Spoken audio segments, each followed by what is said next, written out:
Dan sekarang kita lanjutkan pembahasan kita tentang fikih as-salah.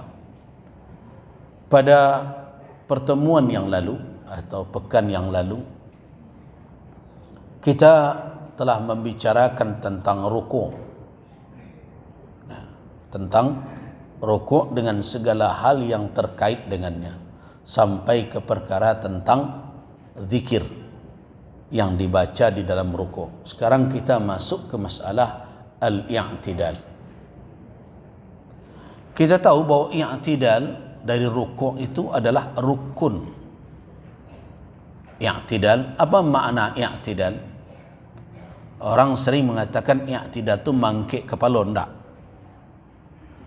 I'tidal itu adalah meluruskan badan kembali supaya dia berdiri mu'tadilan.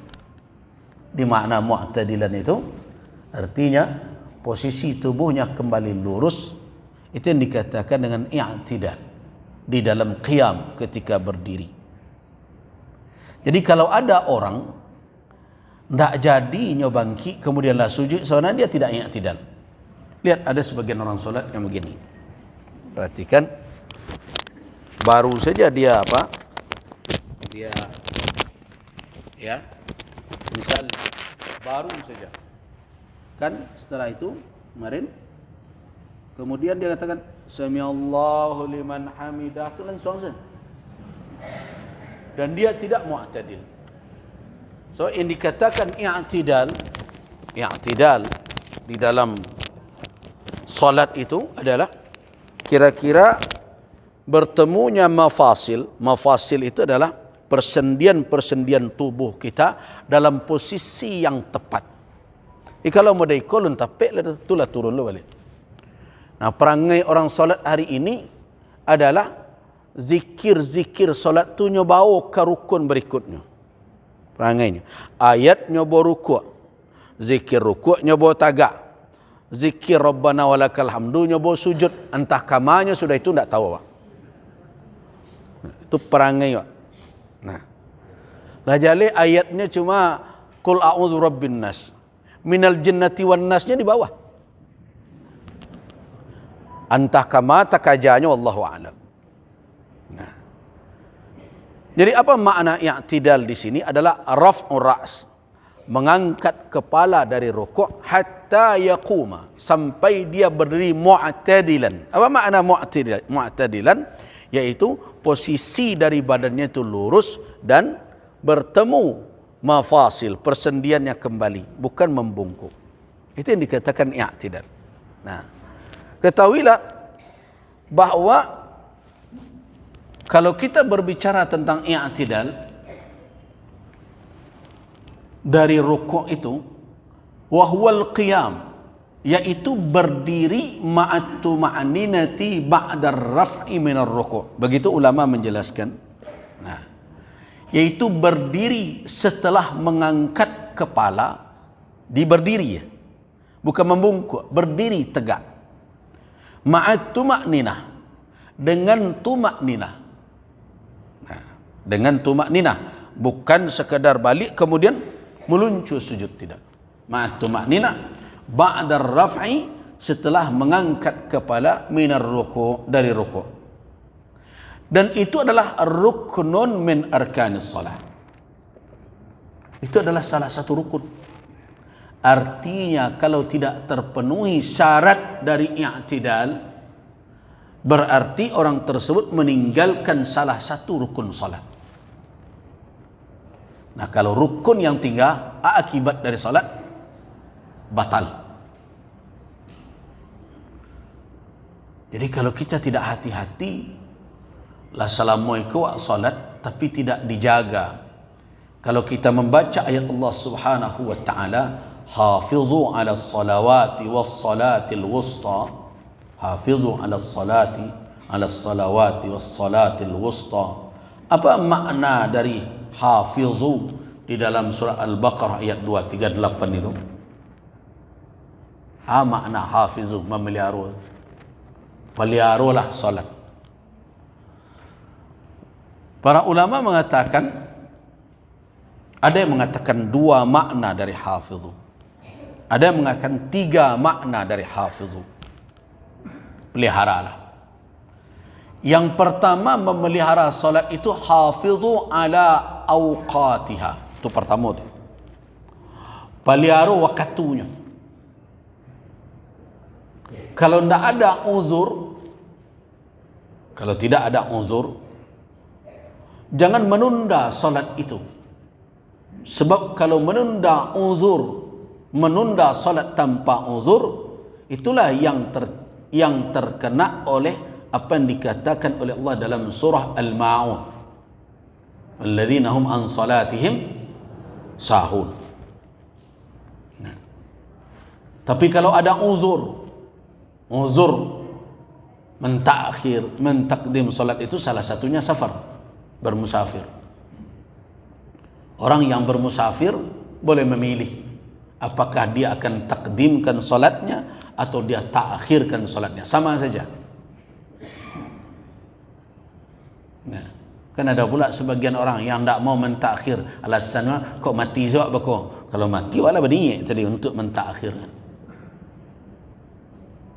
Jadi Nabi SAW telah mempraktikkan solat menjamak itu baik takdim maupun takhir. Tidak ada beliau mengatakan bahawa takdim afdal daripada takhir atau takhir afdal daripada takdim. Sama kedudukan, dengan catatan orang tersebut memiliki uzur.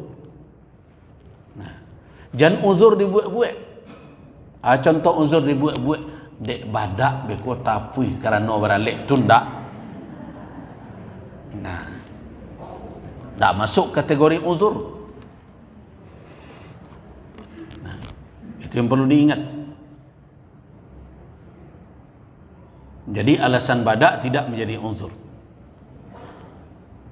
Nah, kalau qasar salat, qasar, nanti kita akan bicarakan ini secara terperinci, tapi karena menyangkut tadi tentang hafizu ala salawat, menjaga salat. Qasar itu alasannya cuma safar, karena bermusafir. Nanti kita akan jelaskan apakah musafir itu maknanya harus pakai kilometer atau tidak, karena tidak sekarang tempatnya. Kalau panjang lo ke situ lupa lo akan jirukuk tadi. Nah, nyokaji ko kalau lah dibaca banyak nan perlu. Ko rasa kayo ko perlu, tapi tidak bisa ada borong sadonyo. Itu makanya kecik Imam Syafi'i beraja ko perlu waktu, perlu ilmu,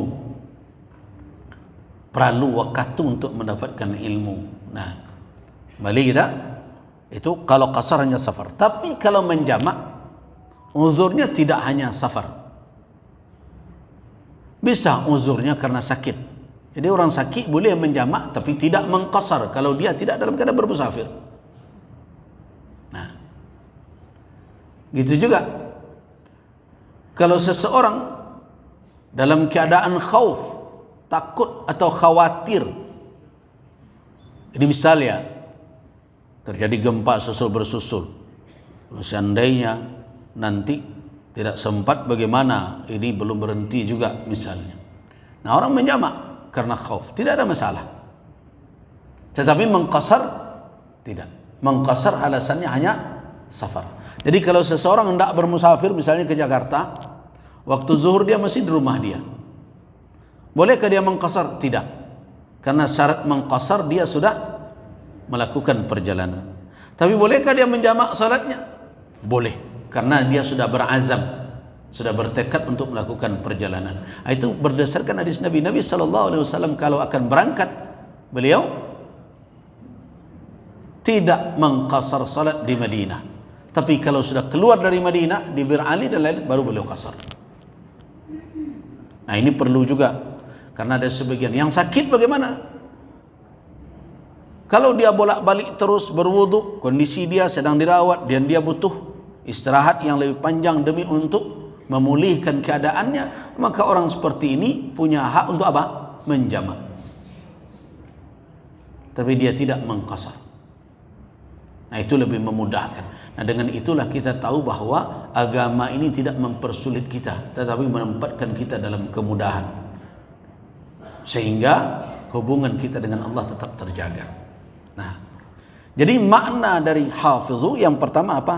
Hafizu ala awqatiha. Peliharalah waktu. waktu. Kan makmum ko kadang aneh.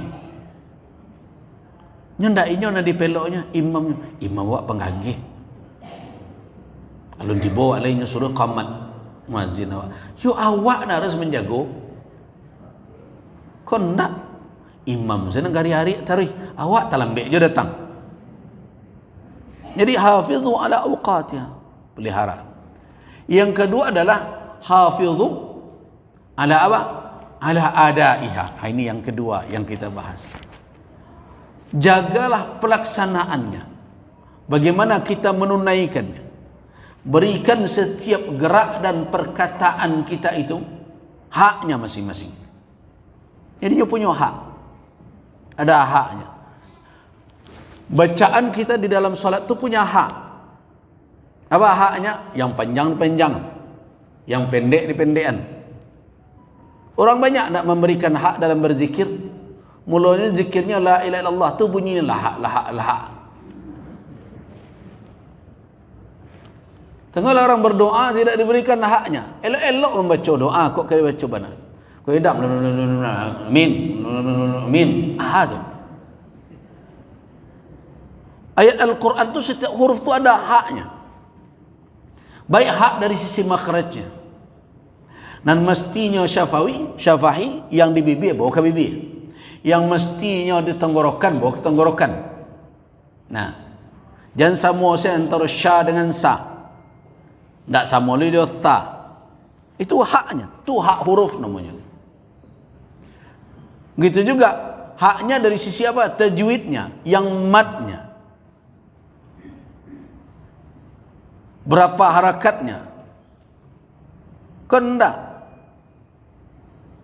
Ada orang yang kadang nan indak panjang dipanjangnya. Nah. Sebab bisa merubah makna.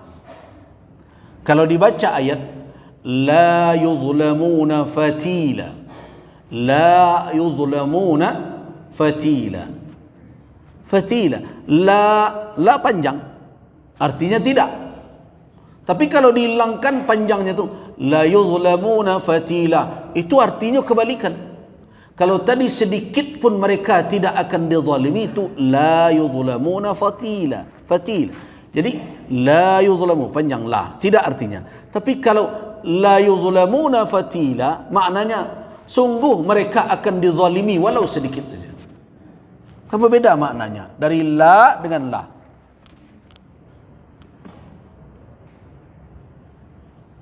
Nah, itu ada hak. Gerak itu juga hak. Setiap gerak salat itu punya hak kita. Seperti kemarin yang kita jelaskan, kapan kita akan bertakbir intiqal? Ya. Kan? Allahu Akbar. Ada sebagian orang rukuknya dulu. Allahu Akbar. Nah, ini berarti tidak dia berikan hak dari salat tersebut, bahwa takbir intiqal termasuk nanti sami Allahu liman hamidah itu adalah bersamaan dengan gerak. Kalau tu terlambat seketik tak masalah. Tetapi jangan sampai selesaikan dahulu gerak kemudian baru bertakbir, apalagi imam. Jadi alasan sebagian orang yang mengatakan demi menjaga solat makmum supaya jangan mendahului imam, menjaga solat makmum tu bukan dengan merusak solat awak. Nah, kalau yang tadi dilakukan oleh imam berarti dia merusak solat dia untuk makmumnya. Mestinya makmum diberi pengajaran, diberi petunjuk bagaimana kaifiat menjadi makmum. Tu makanya beraja pula adab berjamaah. Adab berjamaah tu mesti dipelajari.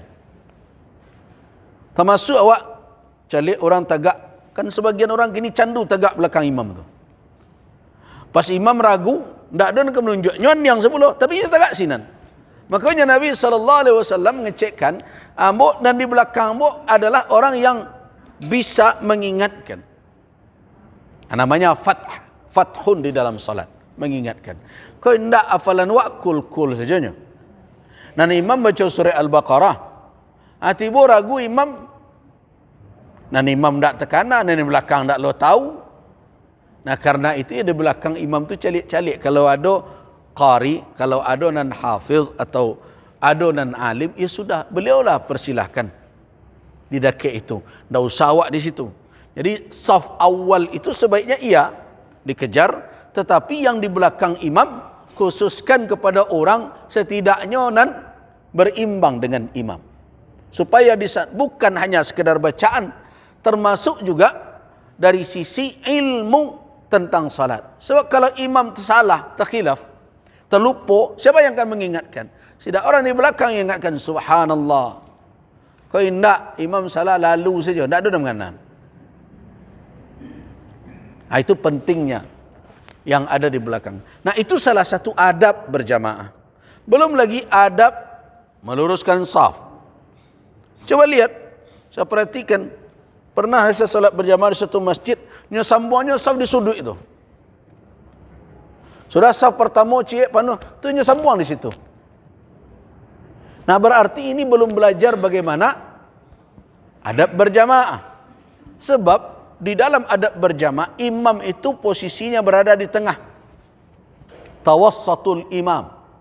Jadikan imam wasat. Wasat itu pertengahan. Itu makanya saya melihat masjid-masjid kita ada yang aneh. Begitu. Musaji awak aku, mimbarnya di tengah.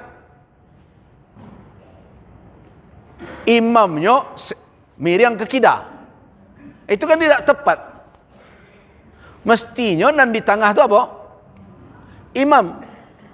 Nah, itu makanya kalau awak membuat musaji, awak tanyalah ke ulama. Makanya ketika surau dibangun, orang calik di mihrab ya, tengah. Mihrab di tengah. Kan kalau mihrab surau kan tak segadang iko. Nyelengkung gitu. So, amun tak suka di mihrab tu banyak bana. Ko sado buku di mihrab, lemari di mihrab, jam di mihrab pula. Nah, mau pengen mihrab itu kosong saja. Tak ada. Dan tak perlu lo tempel-tempel Allah Muhammad kaligrafi di muka. Supaya lebih nyaman. Mihrab di tengah. Habis kau mimbar, silakan miringkanlah ke kidal. Makanya kalau disuruh kan. Nah begitu juga Masjid Nabawi. Kalau orang tahu, kalau yang pergi, tapi tidak semua kadang bisa melihat. Kalau pergi ke dalam Raudhah, coba lihat ada tiang-tiang masjid yang di atasnya ada bertuliskan Haddu Masjidin Nabi.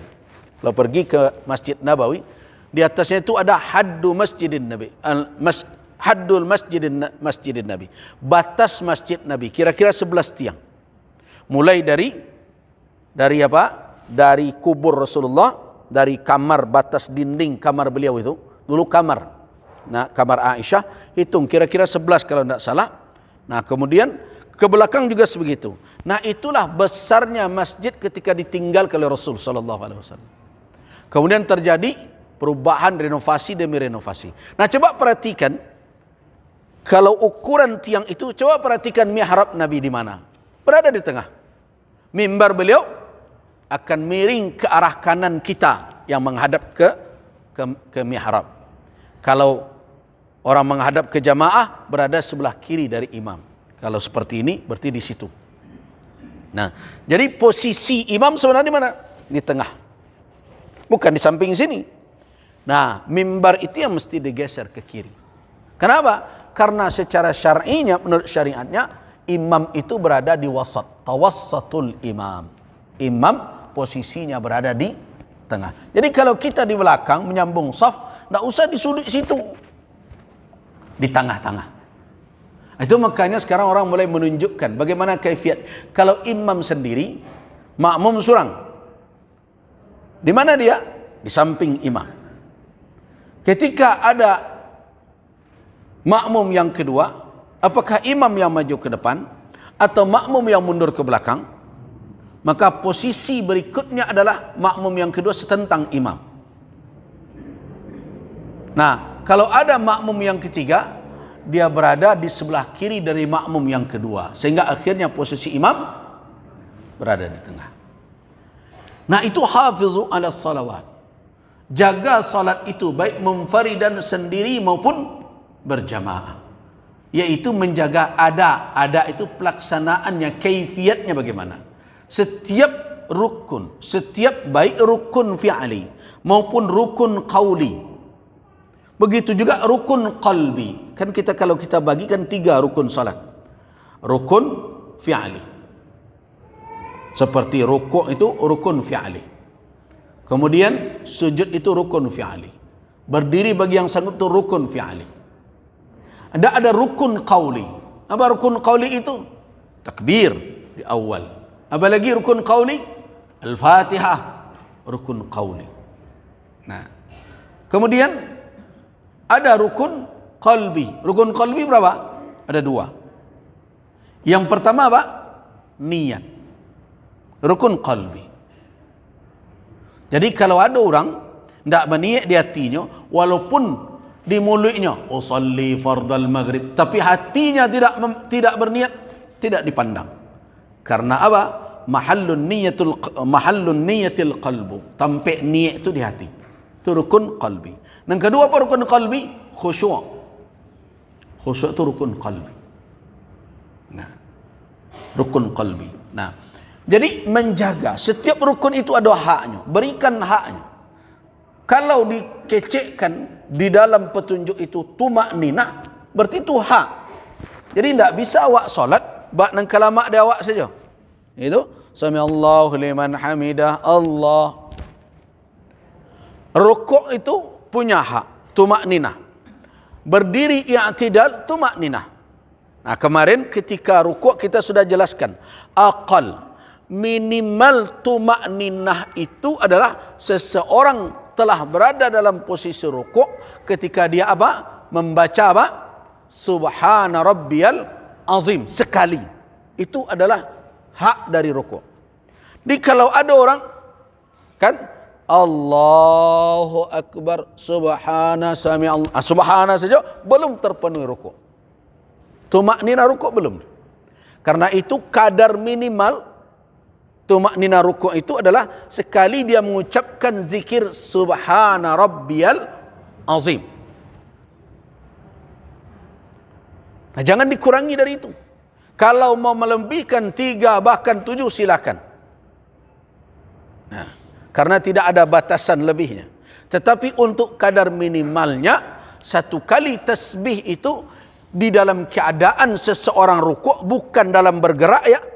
Kan ada orang Allahu akbar subhana rabbiyal azim, lah tiba azimnya baru nyuruk sami Allah mana. Itu nanti kaja tadi main borong saja, zikir rukuknya nyoborongnya ketika turun. Nah, ini banyak juga pemborong dalam solat itu. Nah, jadi sesampai dia rukuk dia baca subhana rabbiyal azim, itu kadar minimal seseorang itu tumakninah. Dan itu ada di dalam petunjuk Nabi kata tumakninah itu. Bukankah Nabi SAW telah menunjukkan kepada orang yang salatnya keliru berulang kali dia katakan thummarka hatta tatma'inna raki'a.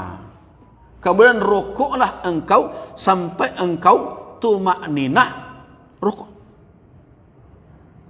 Nah, begitu juga ketika bangkit dari rukuk, thummarfa', kemudian angkat kepala engkau dan berdiri dalam keadaan tumakninah pula.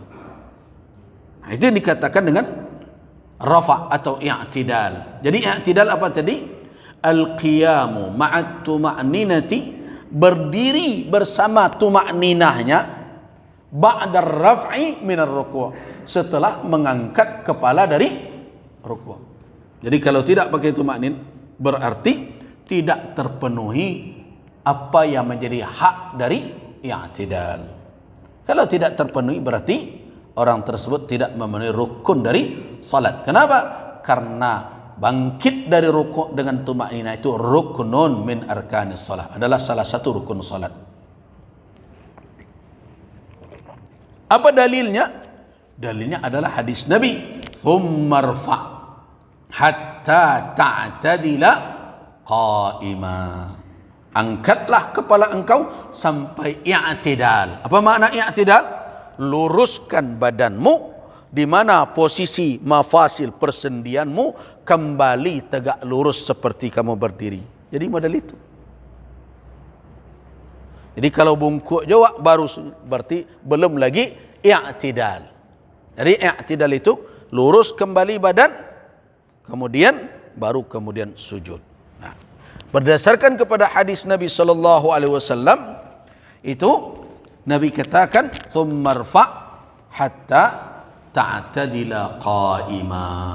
Nah, angkat kepala engkau sampai engkau lurus berdiri. Nah, kemudian hukum dari mengangkat dari rukuk tadi jelas. Dia adalah ar-rafa' min ar-ruku' dakhil fil i'tidal. Jadi mengangkat kepala dari rukuk bahagian dari i'tidal. Itu dalam mazhab Hambali. Sedangkan rafa' dan i'tidal itu wajib hukumnya. Itu perkataan dari Imam Syafi'i, Imam Abu Hanifah dan sebagian Imam Malik. Nah, jadi karena itu ada yang mengatakan bahwa mengangkat atau i'tidalnya itu dalam pendapat mazhab sebahagian dari mazhab Maliki ada yang mengatakan tidak wajib, tetapi tidak ada dalil yang kuat untuk menopang pendapat tersebut. Jadi yang kuat adalah bahwa mengangkat kepala dengan i'tidalnya adalah kewajiban dan bahagian dari rukun salat. Nah, bagaimana keadaannya seseorang ketika i'tidal? Nah, yang dikatakan i'tidal adalah hatta ya'uda kullu fiqarin ila makani, sehingga kembali seluruh persendian kepada posisi yang tepat. Itu fiqaratul izam, itu adalah persendian tadi. Nah, jadi di mana persendian punggung kita, kalau seandainya bisa dironsen gitu ya, kan sekian punggung. Nah, berada kembali dalam posisi normal, dalam posisi yang normal. Nah, makanya Nabi SAW mengatakan bahwa i'tidal harus dalam berdiri itu harus betul-betul qiyamnya itu dalam keadaan mu'tadilan, dalam keadaan i'tidal. Nah, itu yang dikatakan dengan i'tidal. Kemudian, apakah ketika bangkit dari rukuk tersebut mengangkat tangan atau tidak? Yang disyariatkan berdasarkan kepada pandangan para ulama, sebenarnya ada beberapa atau ada dua pendapat dalam perkara ini. Di antara ulama ada yang mengatakan sunnah mengangkat tangan bersamaan dengan apa? Dengan dia bangkit dari rukuk dia. Nah, apa yang menjadi dalil ulama yang mengatakan itu? Ada hadis Abu Humaid As-Sa'idi namanya. Hadis ini yang menjadi rujukan oleh para ulama, termasuk juga hadis ini hadis di dalam riwayat Imam At-Tirmidzi rahimahullah, Imam Ibnu Majah, dan ada asalnya dalam Sahih Al-Imam Al-Bukhari. Begitu juga hadis Ibnu Umar, di mana Nabi SAW ketika dilihat oleh para sahabat ketika beliau bangkit dari rukuk, beliau berkata, Sami'allahu liman hamidah. Sami'allahu liman hamidah. Hamidahu. Jadi bukan hamidah saja, tapi Sami'allahu liman hamidah. Ya, karena wakaf bacaannya, sebagian orang kadang ada yang tidak tahu, dia kira Sami'allahu liman hamidah. Tidak, hamidah. Hamidah itu ada hamidahu kalau kita baca secara harfiah. Allah mendengarkan siapa saja yang memujinya. Dalam hadis itu jelas-jelas Nabi diceritakan wa rafa'a yadayhi, dan beliau mengangkat kedua tangan beliau. Hadis Ibnu Umar juga, wa beliau mengangkat ra'sahu wa rafa'a yadayhi kadzalik. Ketika mengangkat kepala beliau, beliau juga mengangkat kedua tangan beliau seperti itu. Dalam riwayat Imam Al-Bukhari, nah, jelas-jelas Rasulullah SAW, aku melihat Rasulullah iftatahat takbir fi salat, membuka salat beliau dengan takbir. Farafa'a yadayh, beliau angkat kedua tangan beliau hina yukabbir, ketika beliau bertakbir, hatta yaj'alahuma hadwa mankibai. Ini hadis sahih dalam Imam Bukhari, diceritakan bagaimana salat Nabi itu.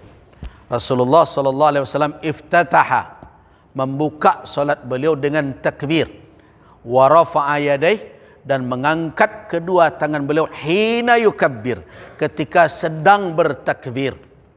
Itu makanya benar apa yang dikatakan oleh Imam Syafi'i, ada 3 pekerjaan yang bersamaan ketika mengawali salat. Yang pertama takbir, yang kedua mengangkat tangan, yang ketiga berniat di dalam kalbu. Itu bersamaan. Jadi Allahu Akbar hazwa mankibai, dalam riwayat lain nanti hazwa uzunai. Ada yang mengatakan telinga, itu sudah kita jelaskan dahulu di awal. Nah, berdasarkan hadis itu hina iftata, ketika. Kita lanjutkan hadis itu. Apa kata penjelasan tentang salat Nabi itu? Kemudian wa idza kabbara lirruku', dan apabila beliau bertakbir untuk ruku', fa'ala mithla dzalika, beliau lakukan seperti itu. Jadi makanya ketika akan ruku', kapan ruku' itu? Bersamaan takbirnya dengan ruku' tersebut, dan juga mengangkat tangan. Karena dalam hadis dikatakan misla dzalik, seperti yang pertama tadi. Kemudian wa idza qala, dan apabila beliau berkata sami Allahu liman hamidah, kapan itu? Ketika bangkit dari rukuk, ya, ketika mengangkat kepala. Misla dzalik, seperti itu juga. Nah, kemudian beliau mengatakan Rabbana walakal hamd, wala yaf'alu dzalika hina yasjud, dan beliau tidak melakukan seperti itu ketika sujud. Jadi ada pula orang sebagian ketika sujud angkat tangan Allahu Akbar. Itu angkat tangan dari mana bawahnya tuh? Jadi nanti kalau kita mau berbicara kapan mengangkat tangan di dalam riwayat-riwayat yang sahih ketika salat, yang pertama ketika iftitah Allahu Akbar, itu pertama. Kemudian di mana dilipat tangan? Para ulama bersepakat di dalam mazhab yang 4 tidak ada melipat tangan di sini. Tidak ada. Nah, sebagian orang sekarang mengatakan ini yang sunnah. Jadi 4 imam mazhab itu tidak mungkin tidak ngerti sunnah itu.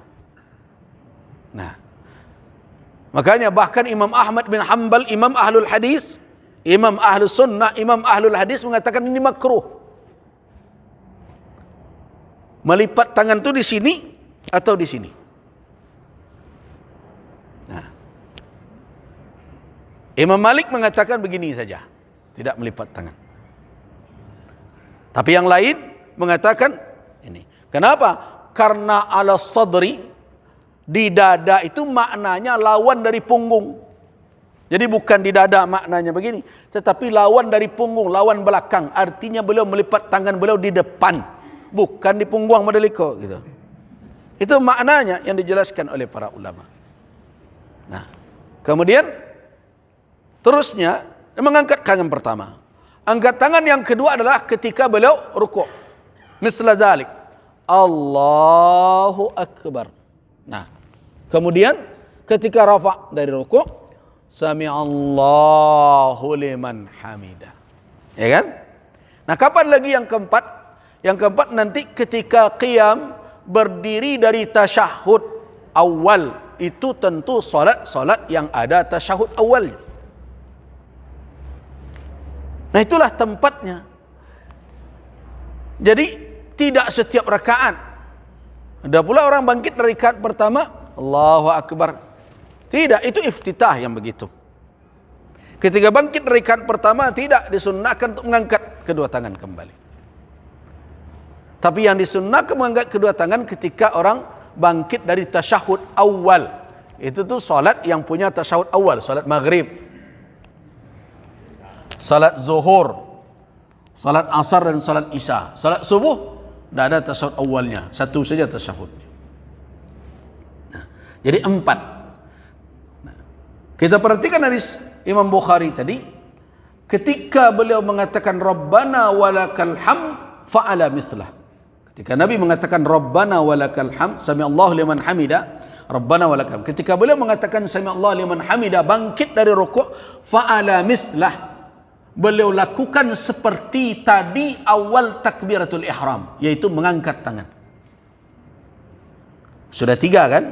Takbiratul ihram 1, rukuk 1, ketika i'tidal yang ketiga. Jadi sudah 3. Nah, wala yaf'alu, dan beliau tidak melakukan hal yang demikian itu hina yasjudu. Nah, ketika sujud, dan tidak pula ketika bangkit dari sujud. Baik bangkit untuk rakaat kedua maupun bangkit untuk duduk. Jadi salah satu solat orang, kalau kita tahu solat orang Syiah, kalau mau tahu solat orang Syiah itu, mereka kalau dari sujud mereka angkat tangannya walaupun untuk duduk. Karena mereka tidak assalamualaikum tapi tepuk-tepuk tangan. Nah, jauh berbeda nanti solat orang Syiah dengan solat Sunni. Nah, jadi karena itu jelas-jelas ditunjukkan bahwa Nabi SAW tidak mengangkat kedua tangan beliau ketika akan sujud dan tidak juga ketika akan bangkit dari sujud. Nanti ada satu lagi yang keempat, mengangkat tangan ketika bangkit dari tasyahud awal untuk rakaat yang ketiga. Nah, jadi pendapat yang pertama sunnah mengangkat itu berdasarkan hadis-hadis sahih tadi. Nah, pendapat yang kedua mengatakan la yarfa, tidak mengangkat, ada. Nah, apakah dari riwayat tersebut ada penguat untuk pendapat yang kedua? Kita tahu bahwa dari dalil-dalil yang dikemukakan baik oleh pendapat yang mengatakan sunnah atau yang mengatakan tidak disunnahkan, jelas yang kuat adalah pendapat yang pertama, ar-raji al-qaulul awwal, pendapat yang pertama, yaitu yang mengangkat kedua tangan ketika bangkit dari rukuk. Jadi sunnah hukumnya mengangkat kedua tangan itu di dalam empat tempat di dalam salat. Pertama ketika takbiratul ihram, kalau takbirnya wajib ya, rukun ya, mengangkat kedua tangannya. Nah, kemudian yang kedua adalah mengangkat kedua tangan ketika akan rukuk, ketika rukuk. Yang ketiga mengangkat kedua tangan ketika bangkit dari rukuk, dan yang keempat nanti mengangkat kedua tangan ketika bangkit setelah tasyahud awal untuk rakaat yang ketiga. Nah, itu kaifiat secara perbuatan. Nah, bagaimana dengan kaulnya? Tadi sudah katakan dalam salat itu ada rukun fi'li, ada rukun qauli. Yang fi'li sudah kita jelaskan, posisinya, keadaannya, kaifiatnya. Sekarang apa yang diucapkan? Nah, tadi kalau kita katakan sepakat ulama, ketika bangkit dari rukuk, seseorang membaca sami'allahu liman hamidah, itu tidak ada perbedaan. Hanya nanti perbedaannya apakah kalimat itu dibaca pula oleh makmum atau tidak. Tapi kalau seseorang solat sendiri saja, jelas ketika dia bangkit dari rukuk dia, jelas dia akan membaca apa? Sami'allahu liman hamidah. Itu ittifaq, sepakat. Cuma nanti persoalannya apa muncul? Kalau dia jadi makmum, apakah dia membaca juga sami'allahu liman hamidah atau tidak? Nanti kita bicarakan yang ketika makmum. Tapi yang jelas, setiap seseorang bangkit dari rukuknya, kalau dia solat sendiri atau seorang imam, maka dia membaca sami'allahu liman hamidah. Tidak ada khilaf dalam perkara itu. Nah, kemudian setelah dia rukuk, jadi bila sami'allahu liman hamidah itu ketika bangkit, jangan ketika olah tagak. Nah, sebagian orang berdiri dulu dia. Sami Allahu liman hamidah. Jadi sami Allahu liman hamidah itu dibaca hina yarfa, ketika dia bangkit. Nah, setelah dia berdiri, baru nanti dia berbicara tentang Rabbana walakal hamd. Nah, al-masyru' yang disyariatkan untuk orang yang salat, apabila dia mengangkat kepalanya, hendaklah dia mengatakan sami Allahu liman hamidah ketika dia mengangkat itu. Kemudian baru dia berkata, membaca Allahumma lakal hamd, Allahumma rabbana lakal hamd mil as-samawati, mil'a, ya, bacaannya yang fasih itu mil'a, bukan mil'us. Nah, ada sebagian yang mencoba untuk membuat i'rab tersendiri dengan mentakdirkannya, tetapi yang masyhur, yang afsah bacaannya jelas adalah mil as-samawati wa mil al-ardi wa mil ma syi'ta min syai'im ba'du. Nah,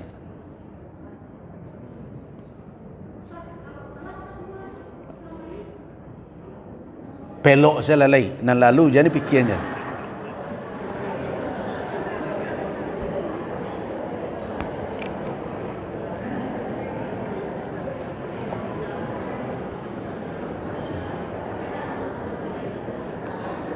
Ya.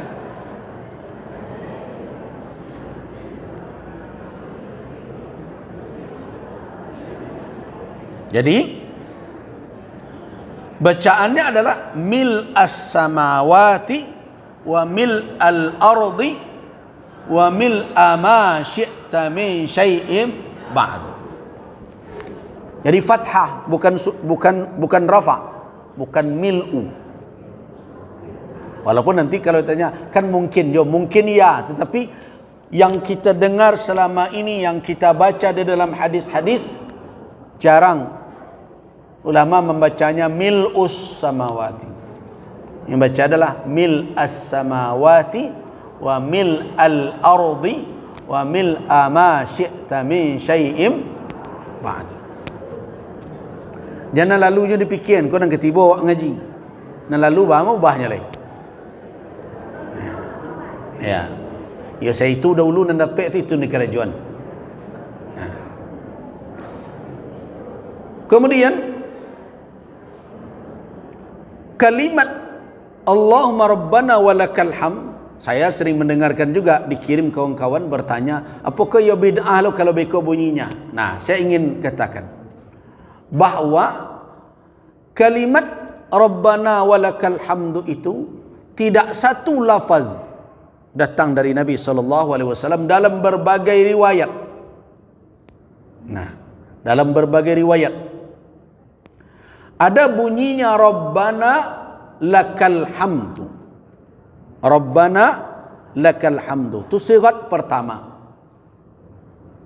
Nah, yang kedua ada Rabbana walakal hamdu.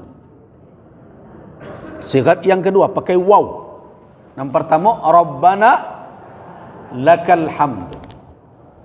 Yang kedua Rabbana walakal hamdu.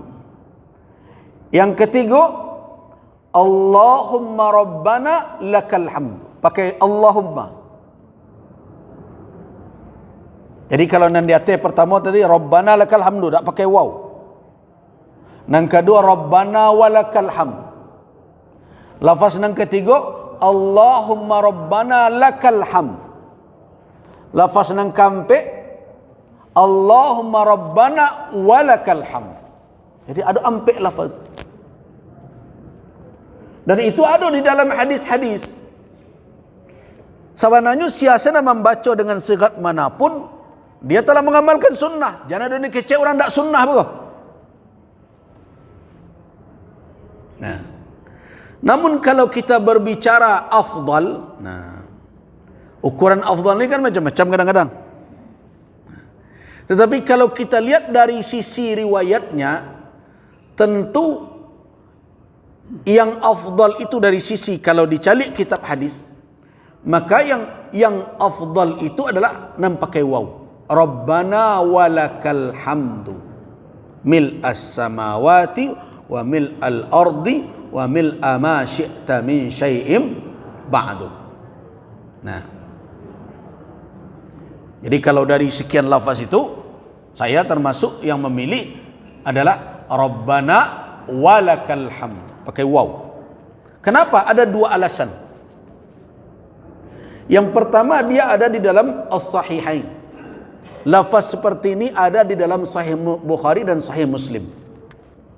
Nah, kalau selama ini kita mendahulukan dari kitab-kitab hadis, dari kutubus sittah minimal adalah Bukhari Muslim yang teratas, maka lafaz Rabbana walakal hamdu itu ada di dalam Imam Bukhari dan Imam Muslim. Itu sebab pertama.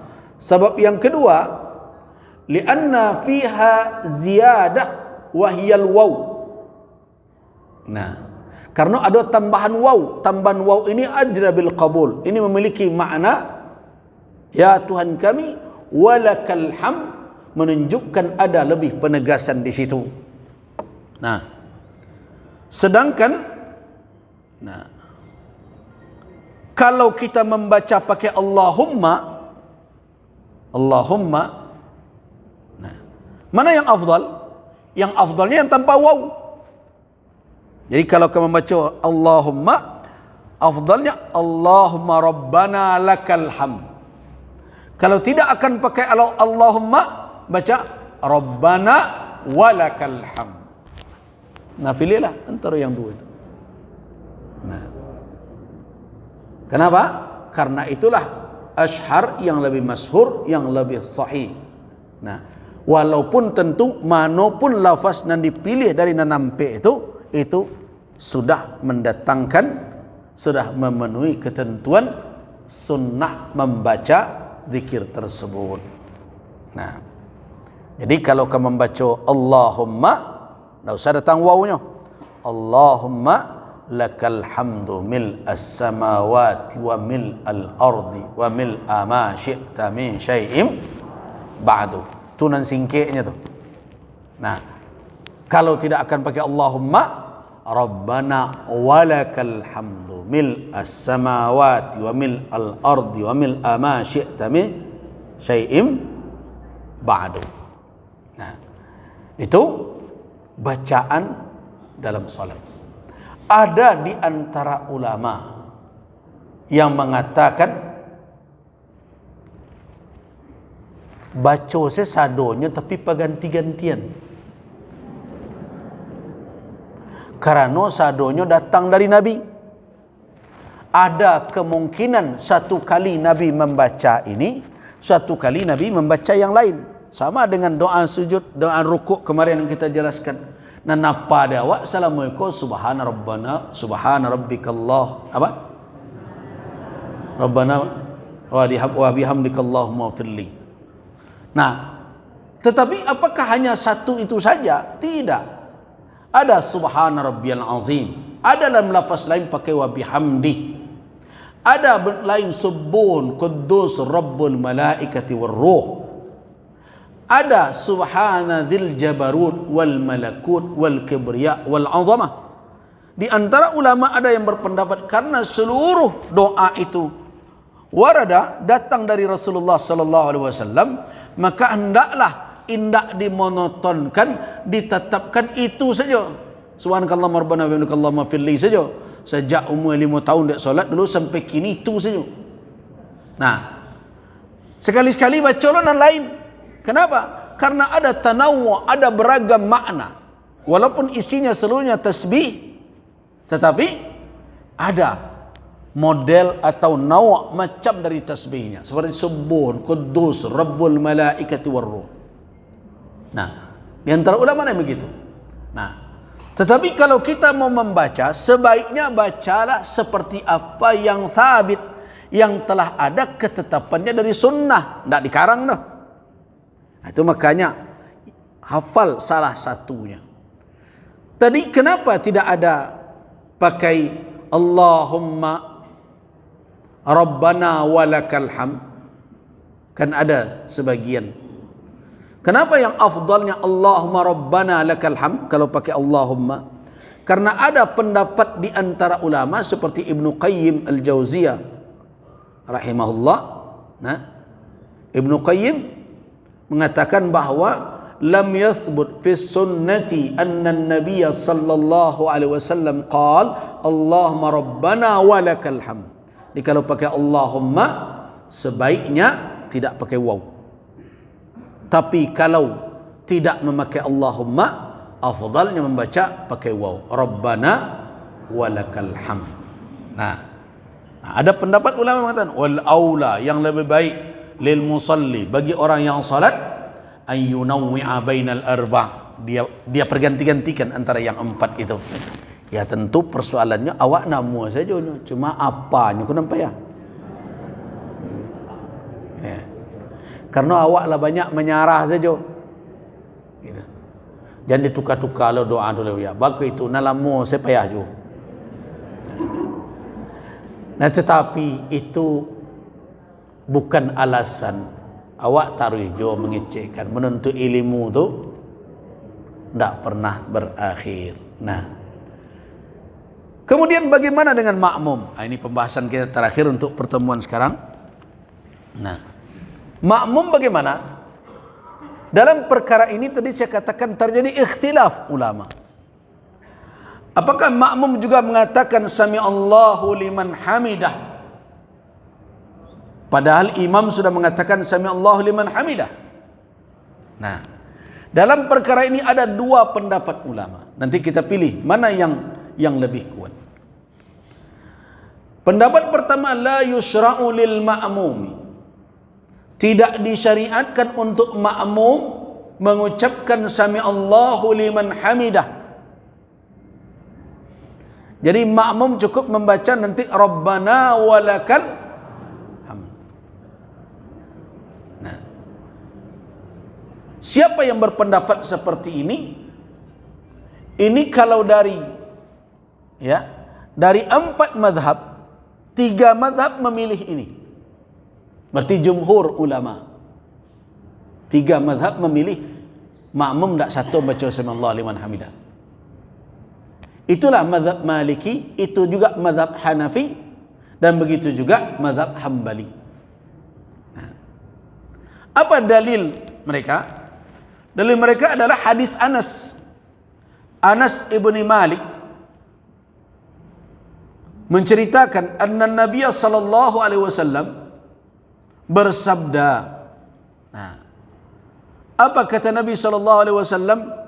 Idza qala al-imam, apabila imam berkata sami Allahu liman hamidah, imam berkata demikian, faqulu, maka ucapkanlah oleh kamu sekalian Rabbana walakal hamd. Nah, artinya di sini Rasulullah menyuruh makmum membaca Rabbana walakal hamd, dan beliau tidak menyuruh makmum mengucapkan sami Allah liman hamidah seperti imam.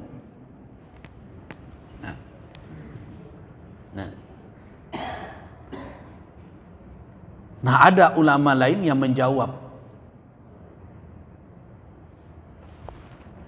bagaimana cara pengambilan hukum tadi.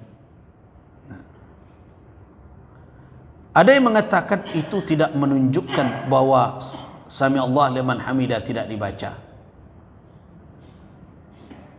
Kenapa? Karena Nabi SAW telah membacanya, dan orang yang salat sahabat sudah tahu bagaimana cara mengikuti Nabi. Karena itu Nabi tidak perlu mengatakan sami Allah liman hamidah. Itu kata bantahan orang yang mengatakan sami Allah liman hamidah. Karena itu Nabi cuma mengajarkan baca Rabbana walakal hamd, itu yang perlu diingatkan. Sedangkan mengucapkan apa yang diucapkan oleh imam itu sudah tersuruh. Nah, itu pendapat mereka. Nah, ada yang mengatakan itu kan cuma perintah untuk membaca Rabbana walakal hamd. Tidak ada larangan untuk mengatakan sami Allah liman hamidah. Ini kalau dibaca pun tidak melanggar. Itu pendapat orang yang tidak sependapat dengan 3 madhab tadi. Pendapat yang kedua, pendapat yang kedua yaitu makmum juga disyariatkan membaca sami Allahu liman hamidah. Jadi kalau imam mengatakan sami'allahu liman hamidah, makmum juga ketika bangkit mengatakan sami'allahu liman hamidah rabbana walakal hamd. Ini pendapat Syafi'iyah. Ini mazhab Syafi'i begitu berpandangan.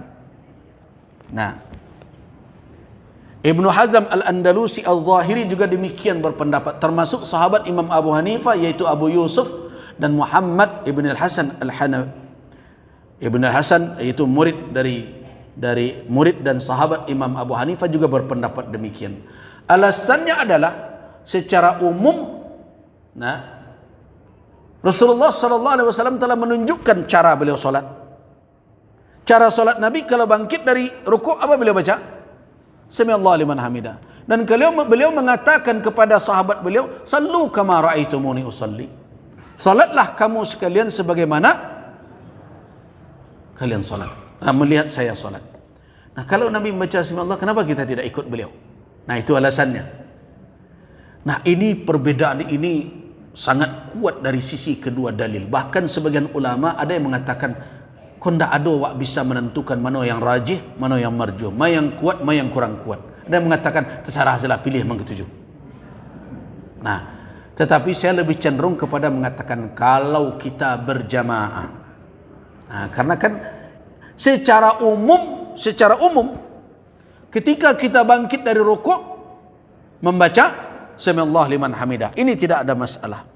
Tetapi ketika Nabi mengatakan, ini perkataan beliau secara khusus untuk makmum, berarti itu tidak berlaku umum. Berarti itu hanya khusus dalam salat berjamaah. Jadi saya lebih cenderung memilih kalau kita salat sendiri atau imam, maka tentu dia disyariatkan membaca sami'allahu liman hamidah.